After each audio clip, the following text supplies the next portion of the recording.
Thank you everybody for joining us. I wanted to give kind of the outline of today's webinar, which is to review some creative ways that you can leverage NHA's existing certification preparation resources. So that's the online study guides and practice tests in your classroom to help, hopefully, with student engagement, with a focus on learning in a digital format. We'll be walking through some industry data, engagement strategies, and suggested implementation methods. So my name is Laura Roos. I hold a master's degree in adult education, and I work on NHA's client experience team. I've spent over a decade in higher education and online instruction, focusing on the healthcare industry. And today, we're going to be working also with Michelle Heller. Beyond authoring several MA publications, Michelle is the content strategist for NHA's CCMA, CMAA, and CET certifications, as well as Personability and Principles of Health Coaching certificate products. She's a former educator, an MA program director, and a director of education, and has managed a six clinician family practice before. Virginia Ferrari is a content strategist for NHA's billing and coding, phlebotomy, and electronic health record certifications, as well as team-based care learning product. She is an experienced practice manager for internal medicine, author of MA and EHR textbooks, and an instructor for various healthcare-related courses. So finally, your questions and chats are going to be answered by Susan Dalebout and her team. Susan is NHA's client experience leader and is a passionate advocate for education and ensuring candidates whose paths require them to sit for entrance exams, certification exams, or licensing exams to further their education or career have a best possible opportunity for a positive outcome. We are so happy to have such an incredible team of educators with us today. So we're going to go ahead and get started. NHA has always been focused on helping with preparing your students to earn their nationally accredited certifications through robust online preparation tools, practice tests, and reporting. And more recently, through additional learning resources, including didactic content, essential soft skills, role play, and communications, simulations. And as the typical classroom landscape continues to evolve or pivot completely, NHA would like to provide some optional tips and techniques to help with student engagement.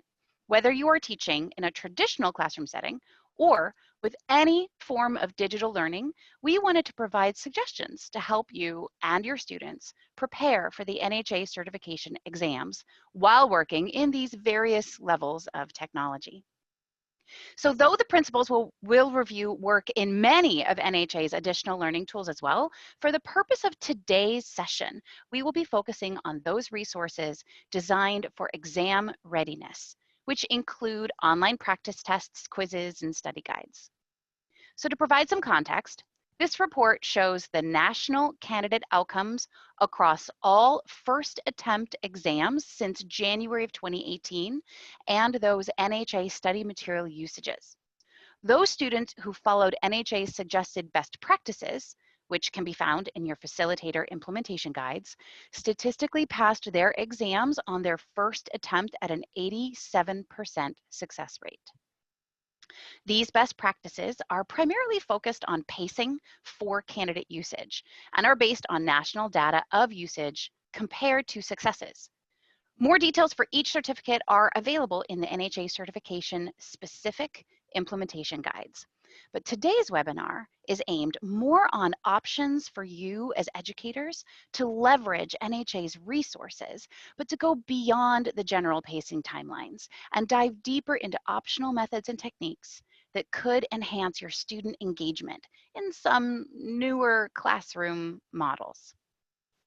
A recent report published by Inside Higher Ed highlighted several independent studies that came together to outline a specific digital instructional practices list that has proven to assist candidates with their learning retention and engagement, as well as instructor enjoyment. 75% of students leveraging online content in this last year reported that including 6 to 8 of these specific collaborative learning practices resulted in a higher course satisfaction. From that same study, we know increasing student engagement is the top priority of the teachers facilitating learning in modern educational settings. Your involvement is key to this process. So our team today, some of our top industry and subject matter experts on education and learning, work together to provide a few additional ways outside of our suggested best practices to help you use the NHA exam preparation tools as added resources for engagement in your ever-changing classrooms. Your familiarity with these tools is vital to learning how you can leverage the NHA content. We will review methods to implement the exam preparation material modules, quizzes, activities, flashcards, videos, glossary terms, and other supplemental resources, as well as some suggestions on leveraging these digital tools in your classroom to work on any educational setting. These tools are not a standalone educational program, nor textbook replacements.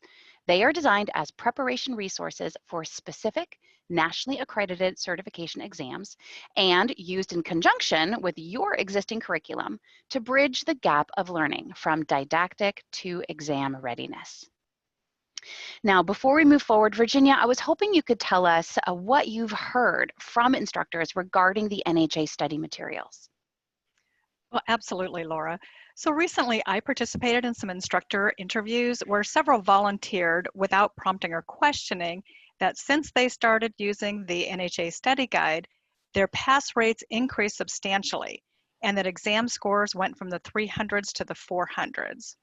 Another instructor commented that her students attribute their success to the NHA prep or study guides. So that's all really exciting news as we guide our students through success and certification. Thank you. I've heard very similar comments as well. Oh, wow, that test was so easy, but it actually was you used the materials correctly. So great job. Thank you.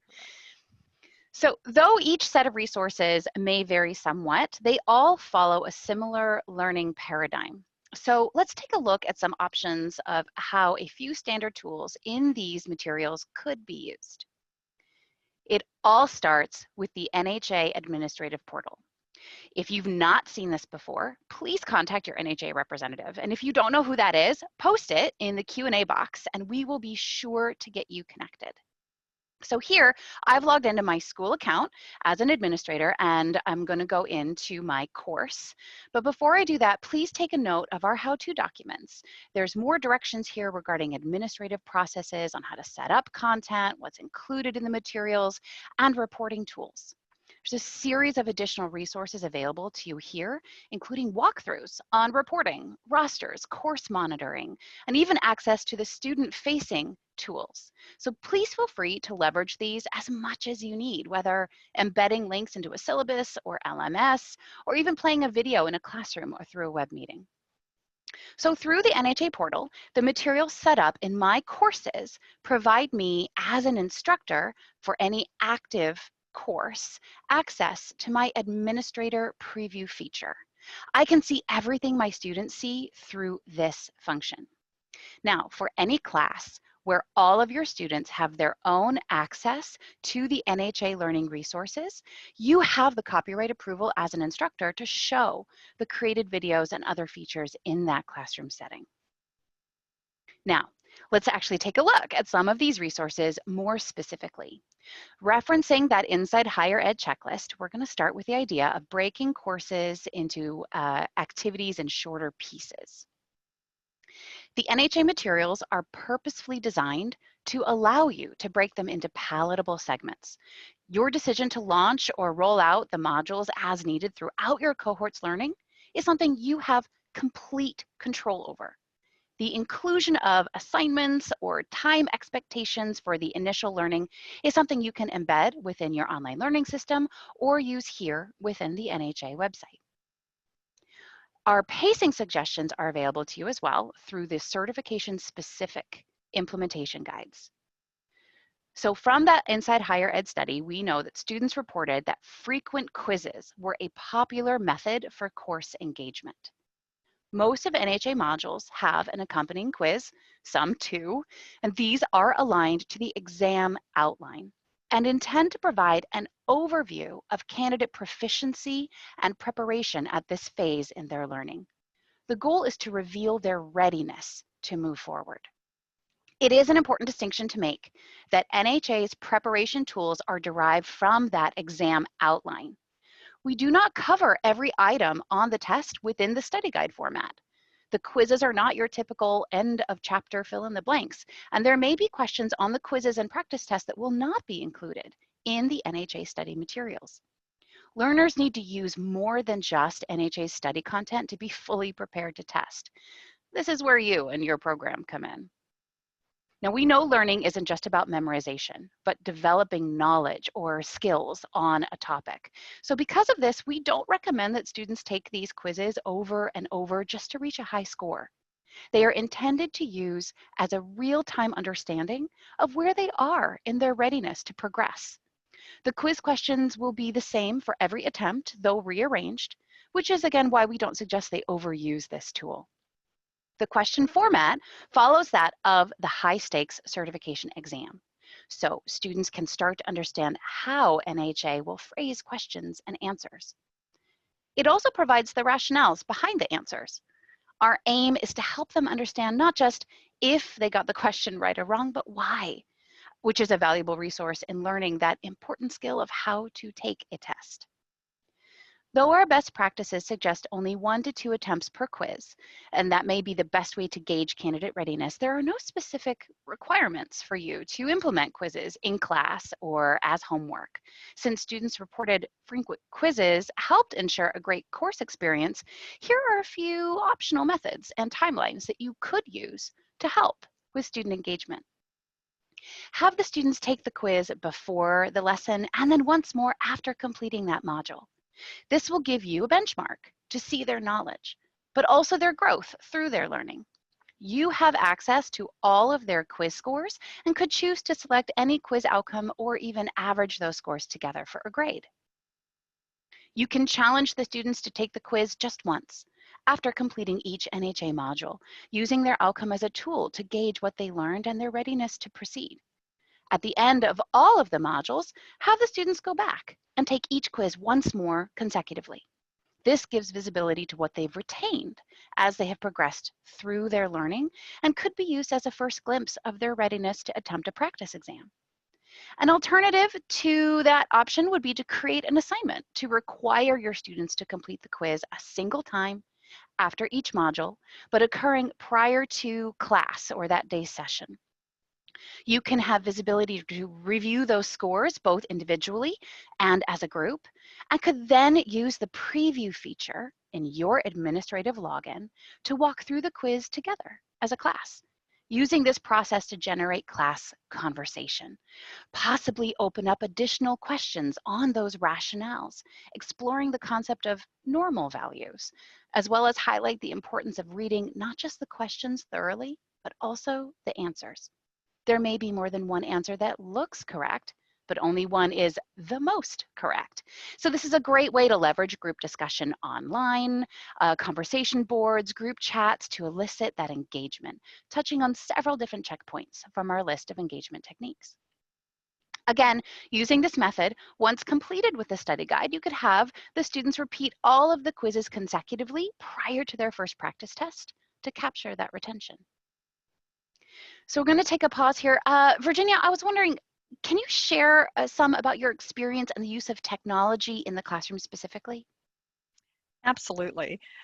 Technology, we know, is a vital element to engaging our students for success. We must have that technology piece working for us, especially in today's environment, to succeed. So as instructors or administrators, we must first embrace that technology before we can expect our students to. So some suggestions would be to make IT your best friend, have their direct email and phone number on sticky notes, let your students know how to reach IT as well. If your students do need to reach out to IT, make sure they copy you on that so you can follow up and escalate if it's needed. I always say remember browser issues because we all know some programs work better in Chrome or Firefox, or some may only work in Internet Explorer. So it's really important to read those technical specifications for all products that you're using. And then determine which browser is most user-friendly for the applications used in your LMS and course and share that information with your students. Possibly keep a log and save shortcuts when possible. And if you don't consider yourself tech savvy, grab a buddy instructor and practice your online techniques. Or practice on a family member and get comfortable in your new online shoes. Remember, role playing in Zoom or other platforms. Check your online audio so you can avoid excess noise or distractions during a live session. And then always ask for additional guidance on using all the features of your LMS from a seasoned instructor. Oh, those are such great suggestions. And that actually brings up a good point that the NHA material specifically does actually function a little bit better in Google Chrome or Firefox. So that's just one piece to keep in mind when you guys are moving forward with this. Thank you, Virginia. All right, so moving into the study content directly, let's highlight some of the features you could use. And we will start with videos. NHA materials have videos embedded throughout the content. Most modules start with an overview video, and this can be a great thing to showcase in the classroom or over a web-based platform. You could prepare ahead of time even a few questions on their readiness, gauging understanding, or prompting answers to their biggest concerns before starting the module. As students progress through the module content, periodic videos will populate and provide consistent and industry-accurate, commercial-free visual aids to use in your classroom. Whether viewed through a web-based screen share or in that traditional classroom setting, these videos can provide a fun alternative to traditional lecture. If shared through a web meeting, be sure to share your computer sounds. Now, not all systems will share sound the same. So for example, here in Zoom, you will need to select the share screen button on the toolbar and then check the box next to share computer sound in order for any video that you may be playing on your computer to load for the group. A simple Google search can show you how to share sound in whatever online platform you may be using. For some of NHA's additional learning resources, so for example, in our pharmacy math, dosage, and calculations content, videos are a key component in the candidate learning process. Another unique example is in the NHA phlebotomy study material, which has an entire module called Focus on Phlebotomy, designed as a series of video challenges. Though not graded, they can engage the learner in a more active way, providing not only classroom discussion, but also addressing a more active learning style. Breaking the class into teams to work through these challenges together can add another aspect for engagement. To aid with accessibility, most videos have closed captioning, which can be used to reinforce medical terminology and can also be helpful for students who may struggle with ADHD or who are English as a second language, using multiple learning methods in the process. If you wanted to create assignments based on the NHA videos, such as a pop quiz, discussion board, or journaling prompt, then it may be helpful to know that within the resources filing cabinet inside of the material, you will find the dialogue for all of the videos printed out for you as a reference in a PDF. You can use this as a library of content, identifying where the videos are located, or to create your own discussion prompts to further enhance your classroom engagement. The videos also present a great opportunity for group discussion, online or in person, such as group chats and breakout sessions, a question of the week in follow-up topics, as well as items for individual student or group presentation assignments to create within your program when an opportunity to dig into a topic particularly shows itself. NHA provides supplemental videos beyond those related to the exam content, aiming at professionalism and soft skills required in the industry. From working with employers across the country, NHA knows the value of developing essential soft skills is unmistakable. Employers know that many basic skills can be perfected on the job, but it is much more difficult to teach an employee compassion. The professionalism tips videos reflect skills across the professions, highlighting the importance of competencies such as creativity, customer service, good attitude, and time management. And the dialogue for all of the professionalism tips videos are also included in the same resources transcript within your filing cabinet. To increase student engagement, you could create quizzes, journaling prompts, discussion boards, or group assignments geared towards expressing their learning from these videos. asking perhaps what their one thing was that they took away from a given video, such as time management or customer service. Valuable learning comes from open conversation on these hard to evaluate skill sets. Even more in-depth training, online simulations, and safe digital role play on essential skills such as emotional intelligence and communication can be found on some of NHA's other learning resources. For more on this, please connect with your NHA representative and ask about our communication skills builder tools. So, Michelle, I was hoping that you could maybe share some options in regard to using other external resources in an online environment. Well, sure, Laura. You did an exceptional job sharing information about the unique features and resources that are available in our products.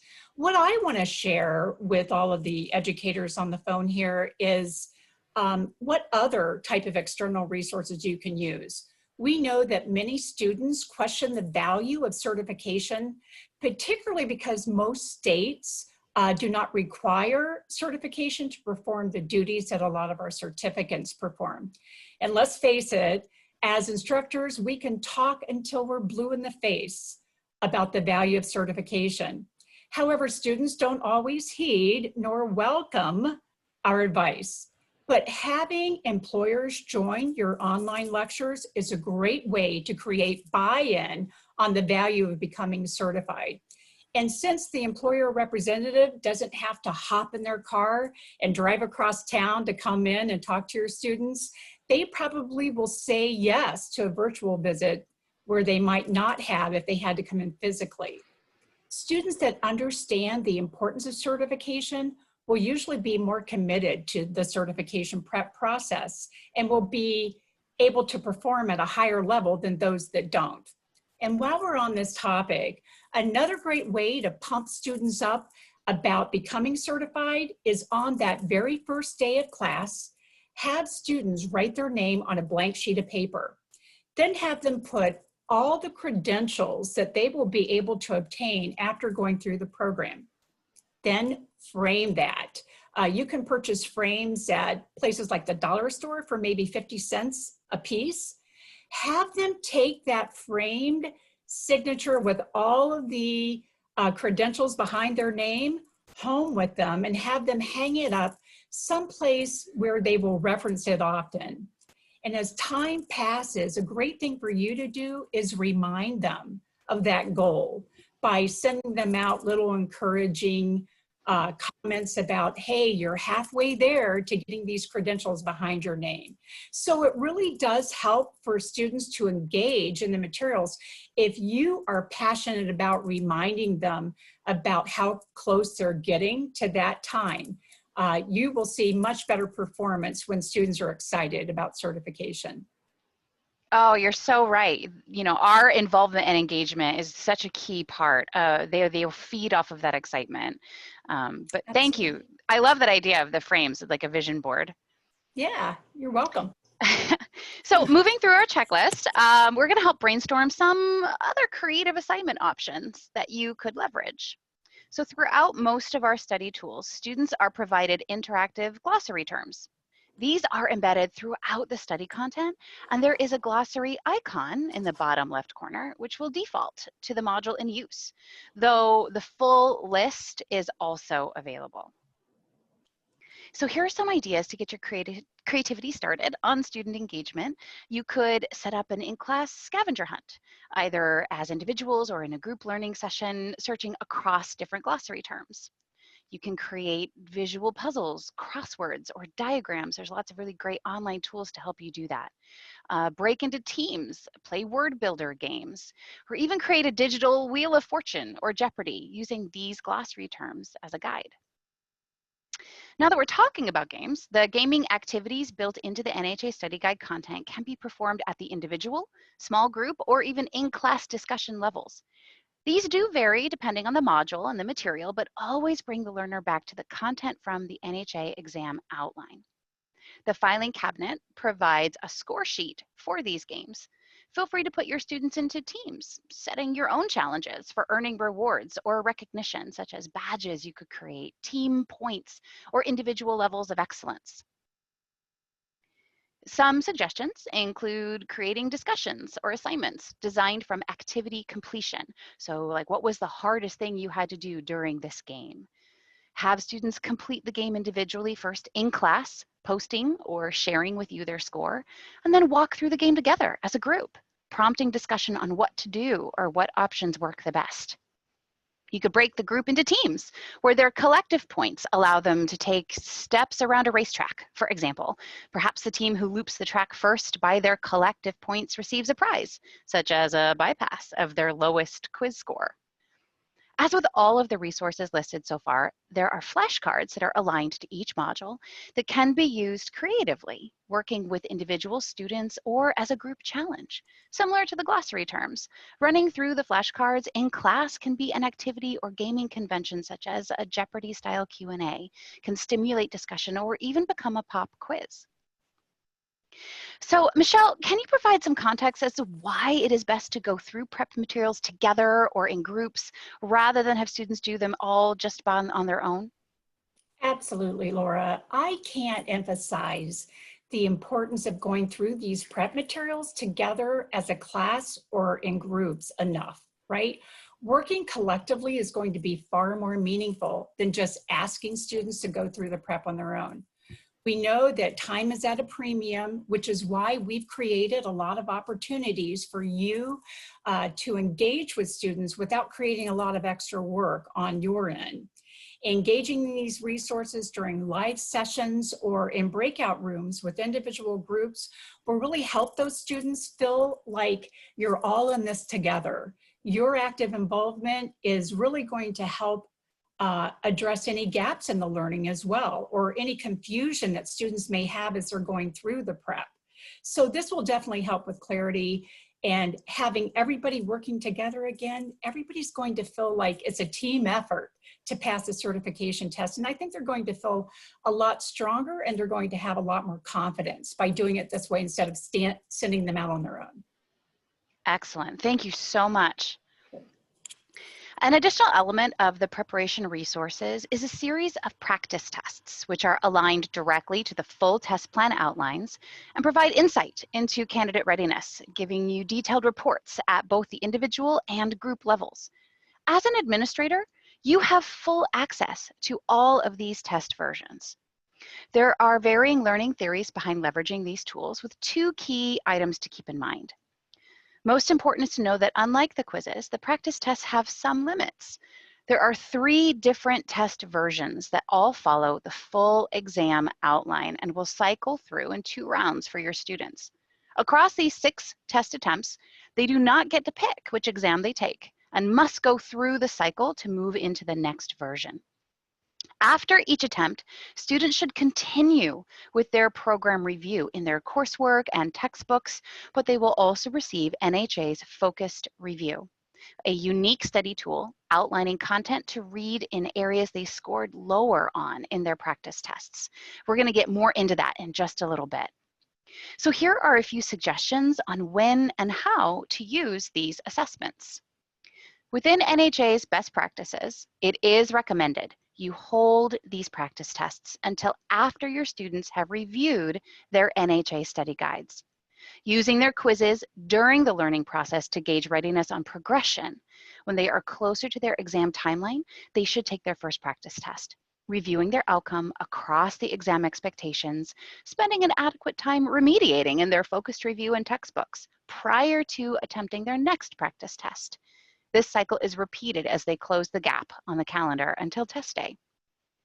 NHA's analytics shows that requiring students to take at least 4 of the 6 attempts may provide a stronger outcome on test day. You will receive full reports across each student outcome as well as group performances. Remember, there are 6 total attempts, each one covering the full scope of the nationally accredited exam scored content. Using these too early in the educational cycle may not be in your students' best interests. Some of the flexibility that you have on the NHA practice tests is the option of activating the rationales. These will default to active, which means that going through the practice tests, students will see their levels of accuracy as well as reasons behind the answers, both right and wrong, similar to those module quizzes.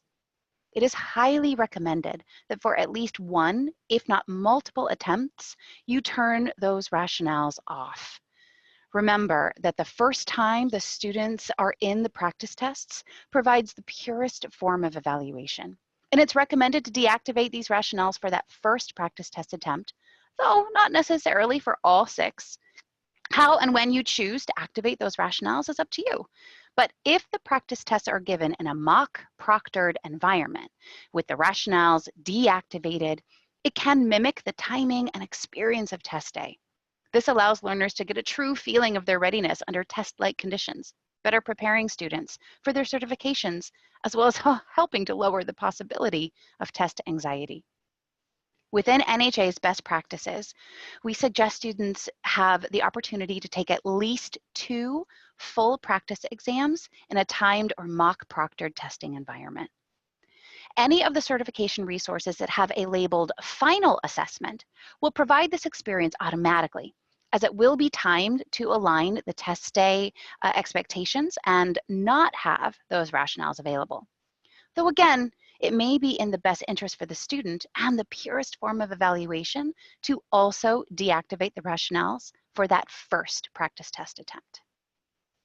Whenever you choose to launch practice tests, it is highly suggested that students spend time in their focused review and related classroom content prior to each attempt. The focused review is a valuable tool. It populates as soon as the practice tests are completed and is located next to their score report. It provides content for students to access based on their practice test outcome. Though not an interactive resource like the online study guide, it is an excellent supplement to the continued remediation provided through your course and textbooks. Best practices suggest that students log around a minute per missed question on their focused review to ensure that adequate time has been spent in remediation. Students will not lose access to their study guides at this time, but rather receive this additional, more personalized resource to help with their readiness. Though the focused review is based on individual outcomes, it could also be used in a team or group learning environment. Here are some suggestions. You can break your class into pairs or teams. Have them quiz each other across the content or materials. Challenge the students to study some of their weakest areas and prepare a presentation of that content in one section to teach the class what they learned, pulling additional materials from your textbooks. Rather than logging time in another online platform, require them to create flashcards of their content areas provided in the focused review, quizzing themselves or classmates on the material.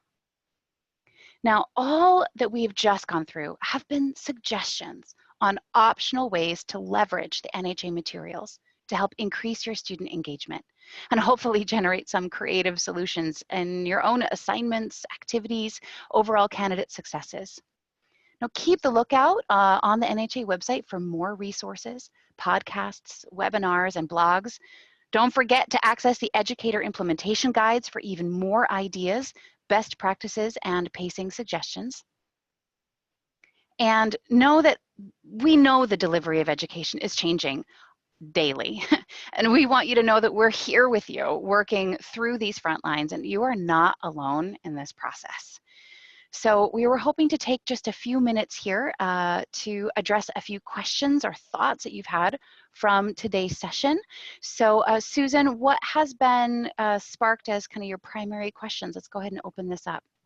All right, thanks so much, Laura. So for either Virginia or for Michelle, there are many instructors that will come to these careers without having had maybe some training before. So that's just from our own experience.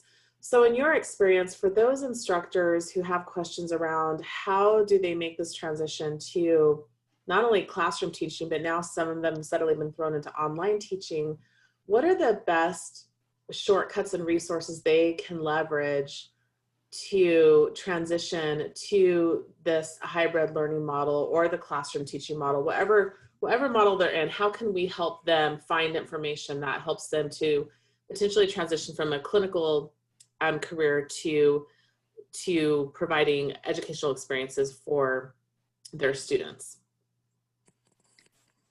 Well, I definitely feel that your accreditation and certification providers like NHA, much of what you're doing today, even publishers and even the Department of Education will have a variety of resources for educators that will be helpful. And of course, I think your own institutions will have lots of training resources, and of course, internet research will also help you find some of those. Okay, perfect. And then along the lines of just helping students stay engaged, and ironically, I see this with my own kiddo and my high school student, doing this hybrid or distance learning option. What are your best tips for keeping students engaged? We went through some and saw student feedback, but what are your best tips for keeping students engaged in the classroom, and especially in these hybrid models? Well, I would think that everything that was listed out there in that list was great. If I had to choose 3, I think I would talk about some real world examples, because when we're teaching in healthcare, I think when we apply some real world examples to what we're trying to teach them, that really resonates. I always try to engage with personal messages from me as the instructor, just to make sure they're on board, they have any questions, that they feel valued. And I also like those assignments where they express what they've learned. So we've talked about that a little bit, and I highly recommend those. Okay, great. I also think, and I'd just like to add that in, that if you're doing a digital format, encouraging everybody to share their screen. It's amazing what you can read from somebody when you're watching them learn. So if you're doing like a lecture or something, and Michelle, would you agree with this, that, being able to visibly see each other can really help with engagement if you're doing a distance learning Absolutely. scenario? The more often that you can connect with the students visually, they're going to feel like you're right there, and they're going to connect better. And plus, I can kind of keep an eye on facial expressions and so forth to see how they're connecting. So I think anytime you can have those cameras on, the better. Awesome. Fantastic.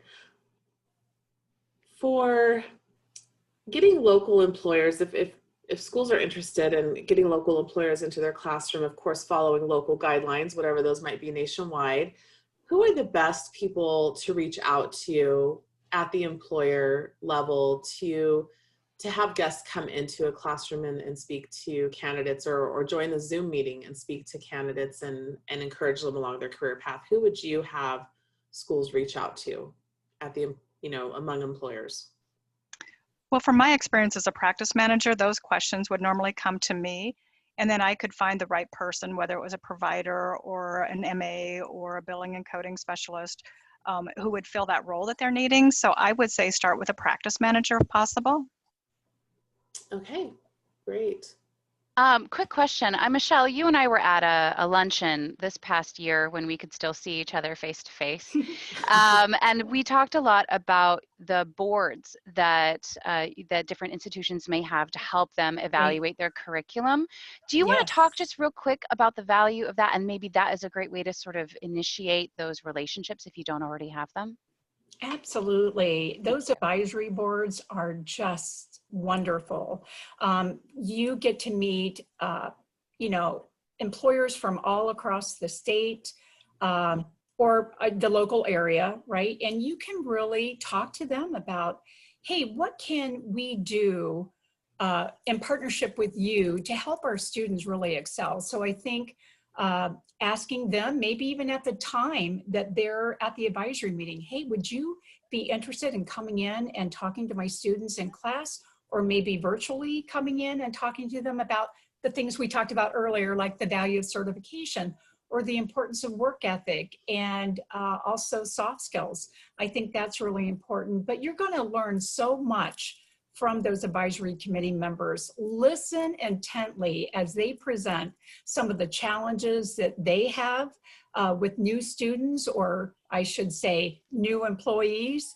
Find out what their pain points are and see if there's anything you can do in your program to make improvements that will really help. I listen a lot. Sometimes we think we're so good that our program's perfect, but you will find and you will hear little things that will really help you as you evaluate your program. So definitely take advantage of your partnerships with these individuals.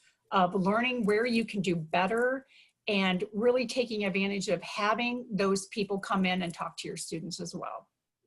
Excellent. Fantastic. And one of the comments that was made to panelists here on the chat is that having open houses and hiring events can still be done virtually. And that's a great way for candidates to meet potential employers and also state unemployment job fairs. That's also a way for employers to make connections with schools and vice versa, and also to potentially make connections with some candidates. So definitely continuing to see what used to be in person, how we can make that effective in a online or virtual environment is something that I think every school, every educator, every company is doing. So a couple of questions around longer term. What are you hearing anything new from the employers that you do engage with, whether it's at some of our collaboration lunches, which are now done virtually, or just in conversations that you have with some of our own advisory board members? Do you think that there are changing needs in the employer space for these new candidates that are completing their programs, or have those needs remained the same around things like professionalism? What are you hearing from employers? Right. Well, my experience would be that work ethic and professionalism are always high on the list, but now more than ever is technology. And the more students can be proficient in technology, the better it will be for the employer and for the students. That includes they'll be going out, maybe they'll be setting up Zoom meetings, participating in Zoom meetings. Maybe they'll be working in the electronic health records. So having that background or experience to use those EHRs is really important as well. So that would be my take from the employer side. Now, I know that in many situations, that level of technology is kind of hard to get for some students and some educational programs. What are your suggestions if that is a roadblock or stumbling block for a program? Oh, go ahead, Virginia. And I was just going to say, one of my biggest issues would be to make sure we understand the students' access to technology, and that might be just having which device they're using. Do they have internet access? And some have, are really tech savvy, some have great access, but some don't. Some of them might be working on their phones. And so how do we address that as educators to make sure that we can help them make the best use of all that technology that's available? I know in the beginning of the pandemic, free internet was offered by some carriers. So some things to think about is just, are they working on their phone? How do they access Wi-Fi if not at home? So I always think of those considerations as well, just to make sure that we don't just naturally assume everybody has access today. Yeah. Michelle, what were you going to add? Actually, I was going to say some of the same things she did. I'm good. Perfect. Thank you. Great question. Now, we've been mentioning the pandemic a little bit. Where do you guys feel that this, I'm thinking about the televisits with my own practitioner and that technology piece. I mean, what other ways do you feel like that this past year is going to affect long-term at the educational level with our, students and across the industry? Well, I think the brick and mortar days are moving more to the rear view mirror. It doesn't mean that we won't have any classes in person, but it does mean that where we can take advantage of those courses that we can do well virtually, we're going to do. And we need to explore other options as well, like what can we do through simulation? Those kinds of things are going to be really big in the newer classrooms. And like you were saying, we were talking about telehealth and Virginia mentioned technology being so important. That's going to be a focus as well, that we really need to help students with technology, learn how to set up televisits, learn how to communicate in those televisits, because that communication is going to be very different. But as far as an institution, an educational institution, I really do feel that we'll never go back to what we did before. I think we're going to be making lots of strides to move more virtually. And I think we have a lot of advantages in doing so. I really liked Virginia's note earlier about making the IT guy your best friend, right? Oh, That absolutely. you gotta be friends with that guy or girl. Absolutely. Don't let me, yes. But I think that's key is knowing, even just knowing whom to turn to for questions, technology related, who to send your students to if they have issues. I think that's a really important element that we sometimes forget. Virginia, were you gonna add something there? No, I was just going to second what Michelle said. And, you know, I think that everybody did a really good job being forced to that immediate pivot to going online, but from the educators who maybe were just in the classroom. I've only taught online for the last 10 years, so it wasn't a big push for me, but I know there was a lot of classroom instructors that had issues, and, you know, we could reach out to them or they could reach out to us for some help and some guidance along the way. But I think they've done a great job. We've seen how everybody has just risen to the challenge, both in education and in healthcare. So I'm hoping everybody can get back to getting all the care they need, because I think it has been stalled. And so I'm hoping that piece comes together really soon. Yeah. Susan, are there any other important questions that you've noticed within the chat or Q&A before we wrap up today? Yeah, let me somebody just popped up with a question. Okay, I will answer that one privately. But one of our participants said that many of their students are being hired to work in the office and perform telehealth administration from the office and see patients and clients virtually during telehealth. So it's something, of course, we all know, because especially if you've got kids and pediatric visits, we've had some of those in the past 9 months. And telehealth, I personally, as a parent, I don't see it going away. I love it. So same. Where it can be used to not miss work and take kids out of school if it's just a well visit. So I definitely think that we are going to see telehealth here to stay, and continuing to adapt and evolve and online and train candidates to those technology, the new things that are going to become not just the new short-term normal, but potentially the new long-term normal. It's going to be important for all of us. So that was the final comment that I thought was great, was just one of our participants confirming that telehealth is a key component. So going back to the earlier comments, being super comfortable with technology is incredibly important.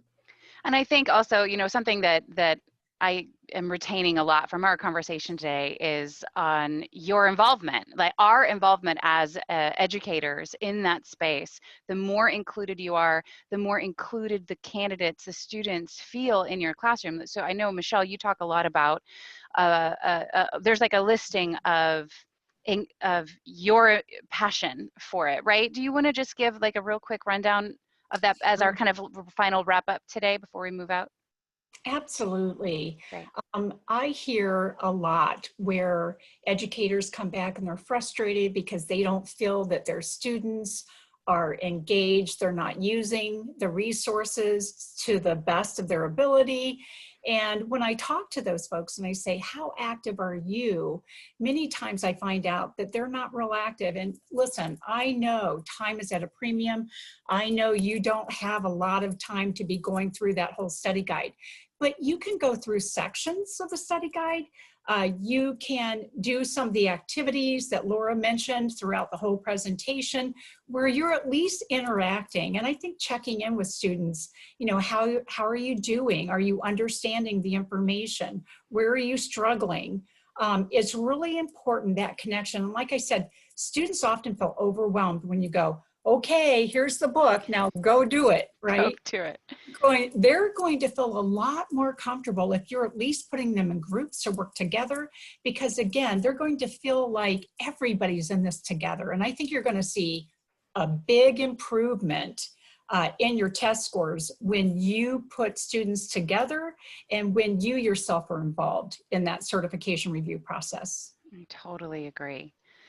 So I just want to remind everybody that you will be getting an email here in the next week with a recording of today's session. We want to thank everybody for their time today, and please know that we are here for you. Reach out to your NHA contact. We have additional resources. You can do one-on-one sessions, supplemental training with my team. I am part of a really incredible team of people here who are here to help with a lot of this. So leverage what is available to you. Please know that we are here for you. Expect an email from us with this recording in it. And if you need anything at all, you know, NHA is here for you. That's our plan. You know, we're here to empower everyone to access a better future. So thank you guys so much for your time today. Thank you for being here with us for this last 45 minutes.